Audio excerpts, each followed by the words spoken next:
Welcome back to the Centered in the City podcast. I'm Wade Brill. On today's solo episode, we're exploring the theme of avoidance. Yep, you heard that A word correctly. Avoidance. Just pause and notice what comes up for you when you hear that word. For me, I notice this pulling sensation in my stomach and kind of tingles up the back of my body and kind of a little gagging, nauseous feeling. My mind interprets those sensations as uncomfortable, something stretchy is about to happen, fear, unpleasantness. So I welcome you to tune into your own body and notice your sensations, physical sensations, and what meaning does your mind make up from those sensations. So if we can just zoom out for a moment and notice that the mind is creating a story about our physical sensations, about our emotional response and physiological response to a word based on our past, based on what we know about this word avoidance, maybe based on our relationships, and maybe based on some deeper meaning making that we have created. So today we're going to explore 7 different typical types of avoidance, how they might be showing up, give you an opportunity to maybe notice in your own life where some avoidance might be showing up, and we'll explore how we get to work with it in a more supportive way. So let's settle in and let's get centered.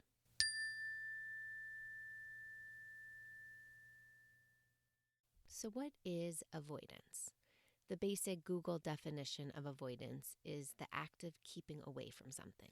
Psychologist Michael Wetter explains that avoidance, when we talk about avoidant behavior, avoidance is this attempt to minimize or avert perceived threats, danger, or anxiety. So when we think about it, all of us humans, no matter who you are, avoid to a certain degree. And avoidance is part of life because as humans, we are wired to move towards pleasure, right? We seek pleasure and we move away from pain. We don't like pain. We don't like suffering. However, suffering is part of life. And this is one of the things that having a meditation and mindfulness practice really helps us cultivate and has helped me cultivate is how do we be with suffering? How do we be with the uncomfortable moments of life? Because our natural tendency is to want to run, to hide, to numb, to change, to ignore, to distract. I wanted to talk about this theme of avoidance because I think it's a very present issue in the new year, specifically as a lot of us might be reflecting on the past and thinking about what we want to be creating in the future. And so we're taking this time to observe, to get to know, to reflect on our behaviors, our actions, our inactions. And we probably have noticed that some avoidance has been there. I know I have. I can look back on the last few years and recognize that there's been this pattern for me of avoiding writing. When I talk about writing, I'm reflecting specifically on writing my book. I've done a lot of writing in my newsletters and in blog posts and in other spaces, but staying committed to my writing practice and creating my book has been something I have been avoiding. As you're reflecting on your vision and your intentions and your goals for the new year, I really welcome you to get real with yourself. Take yourself out of this delusional, I'm perfect bubble and really look at yourself in the mirror at the things that you want to be changing and the behaviors that you want to be taking charge of. When we wake up to these patterns in our life that are no longer serving us, sometimes they are serving us, but when we kind of analyze what's really actually serving us, we can start to rewrite and reignite being in the driver's seat of our actions. A really exciting thing that we get to remember in our human psychology is that most of our behavior traits, most, not all, but are learned. They are not hardwired within us, but because of the neuroplasticity of our brain, we can train ourselves to think and do differently. I was inspired by a conversation I heard on a podcast, the Mel Robinson podcast. She was interviewing Dr. Ferrari, who is an expert in procrastination. And he shared that procrastination is a learned behavior. It is not based on our genetic traits. And sometimes we use these excuses to rest back, right? We say, oh, this is just the way I am. This is the way I was born, or this is the way I was conditioned. And that might be all true. And we can still learn. We can still have a growth mindset and take charge of behaviors that we want to be changing. Now, is this shit easy? Hell no, right? If this was easy, we would all be able to do it in a snap of a fingers. It takes work. It takes intentional work. It takes time. It takes energy. It takes focus. And a lot of the time, it also takes reaching out for support, whether that's working with a therapist or a coach or somebody who's really going to support you digging into the deeper beliefs and helping challenge the ways that the neurons have fired and connected over the years and creating new structures, new grooves in the brain that will fire differently. And in order for those to start to fire differently, it's about repetition, about continuing to practice over and over and over again, and over and over and over again till we're building new grooves in the brain. I wanted to share this research and some background in how we can deal with avoidance in a more supportive way because my heart just aches for the human spirit to want to feel whole and complete. And a lot of the times we let our fears hold us back from what we desire most. And when we can rework some of those belief systems and manage the fear in helpful ways, we can learn to meet our needs, meet those desires, make them a priority, and how much more fulfilling life feels, how much more aligned and connected we feel. And then we have this energy, this spirit to give more to the world. So it's not selfish to want these things and to make that a priority, because when we do feel more filled up as a human, we feel unstoppable. We feel the superpower of endless giving and love. And we all know our world needs more of that. So as you're thinking about your year ahead, maybe it's you want to be dating more, right? You want that healthy, loving relationship, or you want to start that new career path or take that leap to starting that side hustle, or you want to feel healthier in your body. You want to build more transparent, loving relationships, whatever it might be, right? These are all beautiful desires that we have in the world. And I ask you, what are you doing? And I ask this from a very loving, curious place, but what are you doing to support yourself going after those goals? What are the actions that you are doing? Because life doesn't change if we don't take action. And that's something I think that can be misconstrued in this spiritual world that a lot of us are dabbling in or curious to be in. I just get to manifest what I want and it just appears. But that's not true. We have to put in some action, right? We have to put in some action that is connected to our intentions to help move us forward and to also help the universe show that, hey, we're showing up, we're ready, we're really committed to this vision that we have for ourselves. Maybe you say you want to be dating, and yet what are you doing to be dating? Are you putting yourself out there? Are you on the apps? Are you sending letters to friends and family saying, hey, keep an eye and ear out for somebody to connect me with? Wait, what's the action? Or do you notice that there's more of a fear holding you back? There's a freeze happening. Something internally is preventing you from taking action. So as I mentioned, I'm going to share 7 different thoughts, beliefs that typically are below the surface that hold us back from taking action, that allow us to be in this avoidance pattern. And when we can start to identify those deeper beliefs and thoughts, we can start to challenge them. And that's really the seed that we can start to change so that it can ripple into our ways of taking action. These 7 are shared in no particular order. The first way is maybe there's some performance anxiety. Maybe you notice that you're being held back from whatever you want to achieve because there's this feeling that you won't be able to perform at this high standard that you have for yourself. And so because there's this fear that you won't be able to perform at this high standard, you end up avoiding the task at hand because you're afraid to meet that failed sense of performance. Instead, in some other ways, this could also be a fear of success. Like you might have this fear that you're not able to meet this expectation of success that you have in your mind's eye. Another typical belief that can lead to avoidance is a lack of confidence. So there's somewhere seeds of self-doubt that are present, that are creating insecurity, that might be preventing you from being able to take on the tasks or to take responsibility. Somewhere there's this thought loop of I can't, right? This lack of confidence that I can't handle whatever this is. Another reason avoidance might be here is a lack of motivation.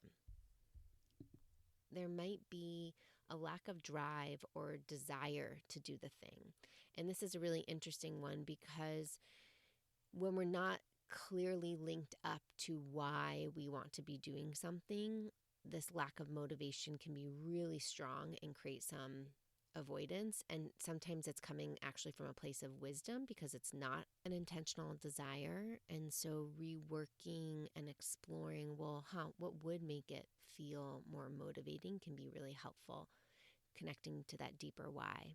Another biggie that I'm sure you can relate to, I can relate to it, is this fear of failure, right? This fear that I won't be able to live up to the expectations. So very similar to the performance anxiety, but this idea that like I'm going to fail. For me, this comes up a lot with writing my book. Like, can I actually create something that people are going to want to read and enjoy, right? And I'm attaching the sense of worth to this outcome. And so this fear of failure of like, oh, my worth is attached to the outcome really gets connected. And that can prevent a lot of avoidance. Another biggie that, again, I'm sure we can all relate to is just not knowing where to start, right? Not knowing where to begin sometimes creates a huge sense of avoidance. It's tied to the next one, which is also feeling overwhelmed, right? When there's too many things going on, too many responsibilities, like so overwhelmed by our schedules, you don't even know how to create space for it. That's very common.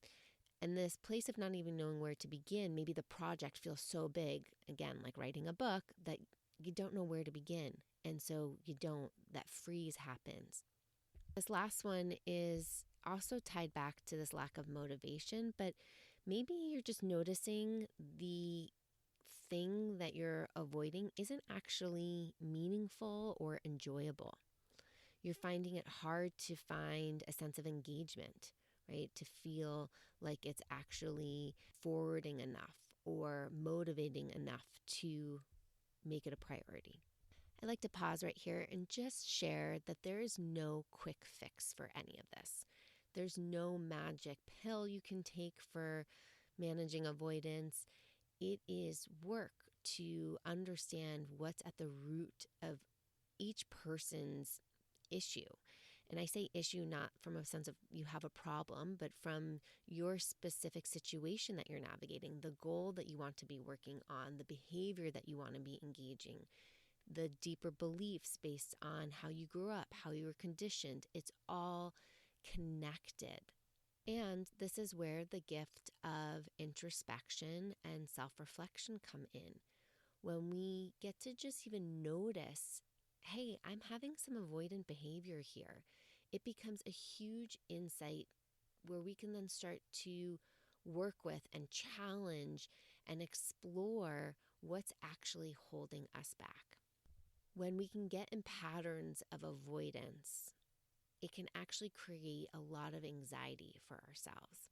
In some cases, it might even lead to some depression in people. So some questions that I welcome you to sit with, journal with, take a walk with.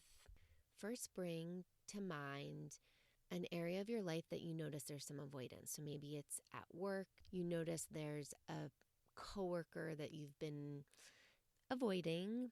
Maybe there's some uncomfortable confrontation that's happened and you just haven't wanted to face them and clear the air.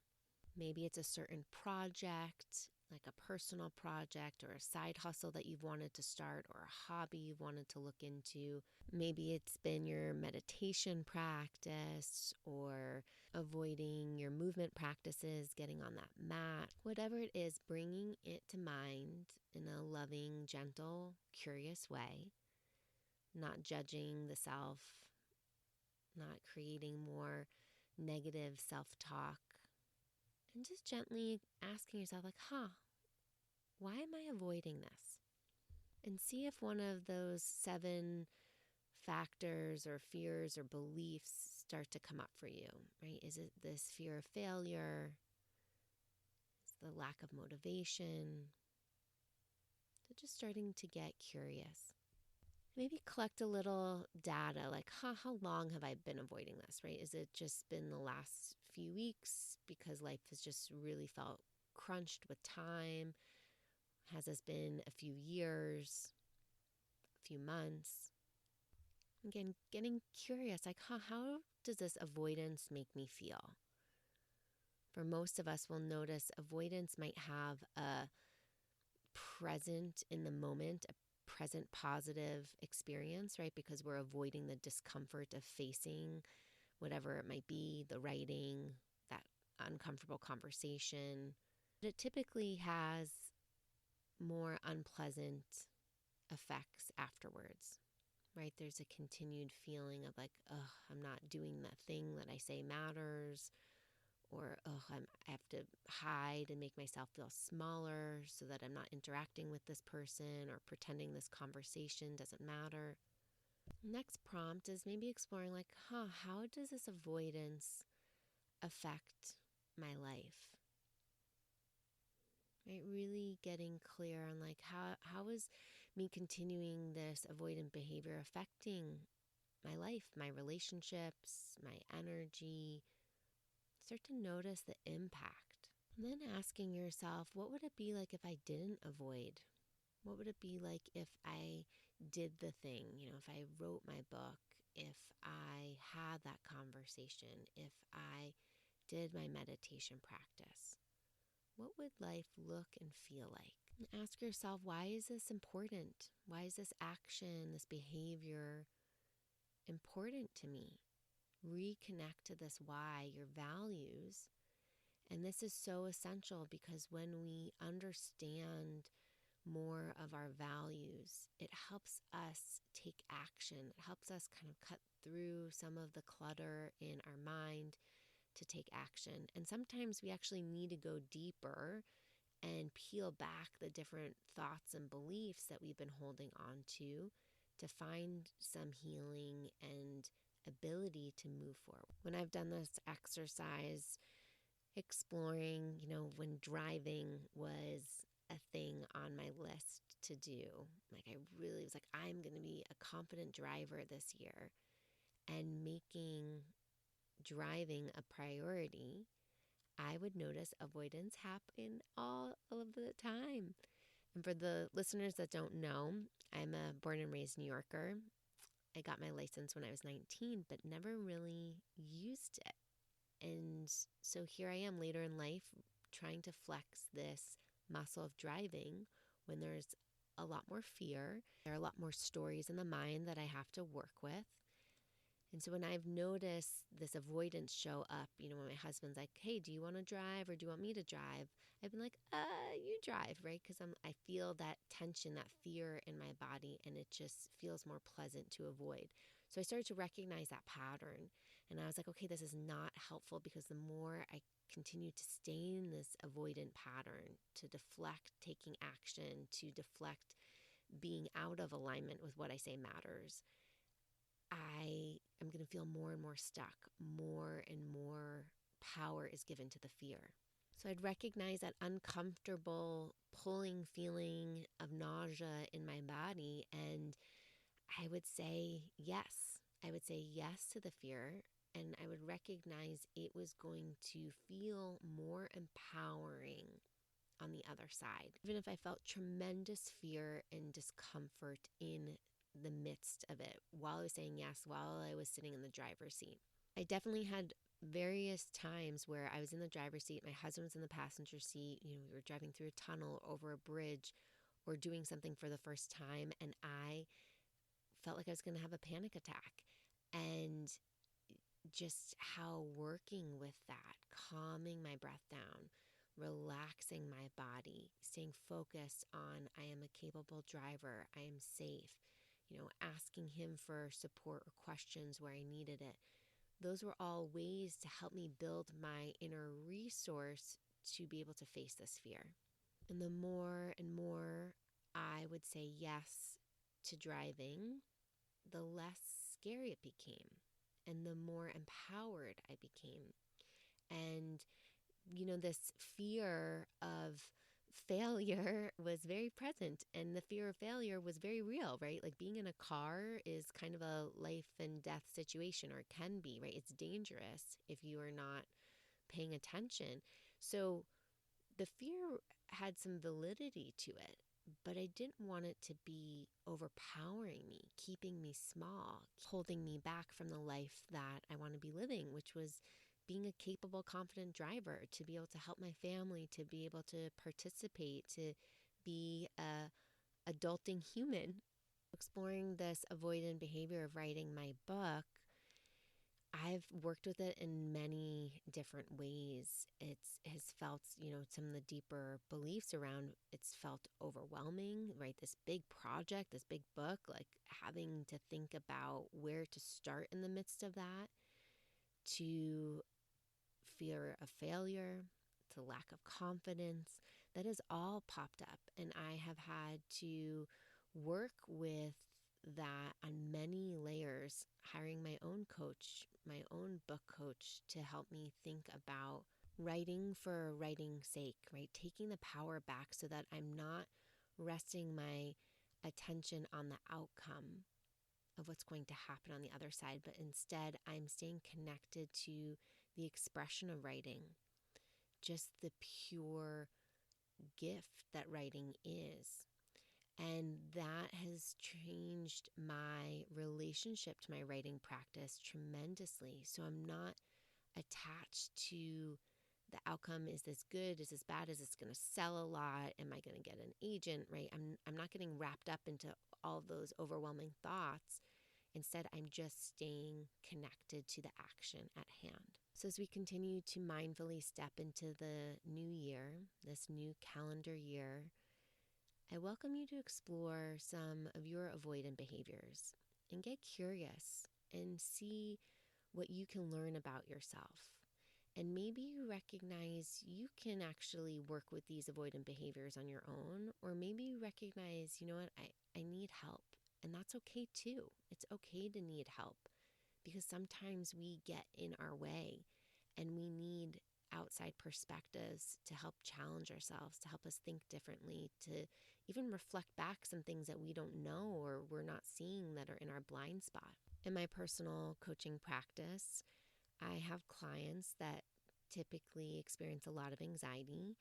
And when we work together, we really get clear on what's behind some of that. And a lot of it tends to be because there's some level of avoidance happening, because they're not doing the thing that they want to be doing. they're feeling out of alignment. Usually they say like they don't feel in their skin. And part of feeling in their skin tends to mean they're doing the things that they say they want to be. They're feeling that sense of empowerment. They're saying yes to their life. So we get clear on what are the things you want to be saying yes to, and understanding what's holding you back, right? The limiting beliefs, the fears, the thought patterns that hold us back, the thinking traps that keep us small and limited, and learning how to work with those in a more empowering way so that the anxiety is not the thing in the driver's seat. It might still be there, of course. We can't fully eliminate anxiety in our life, but we can change our relationship to it so that's not controlling us, not holding us back. So if you are somebody who's interested in gaining some support, I am opening up a few one-on-one coaching spots this quarter. And if this feels like a fit for you, I welcome you to sign up with the link in the show notes for a connection call. We'll have an opportunity to get to know each other, get to learn about what you want to be working on, and make sure that we are a fit for one another. So if that resonates, I welcome you to sign up and help you feel empowered to create the life that you want to be living, because the time is now. Let's stop avoiding. Let's stop restricting and holding ourselves back from what we say matters. Let's take charge of life and let's say yes to ourselves and this beautiful one life, one body we get to live in.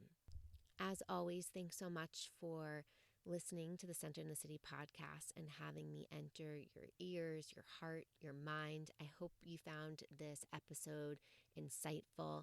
Take a moment to share it with somebody in your community. And if you are interested in joining the virtual intention setting party, there are a few spots left. So I welcome you to check that out in the show notes as well. We'd love to have you. It's such a fun workshop to do some mind mapping and reflecting on what we want to be creating in 2024. Thanks for being here. And until next time, stay centered.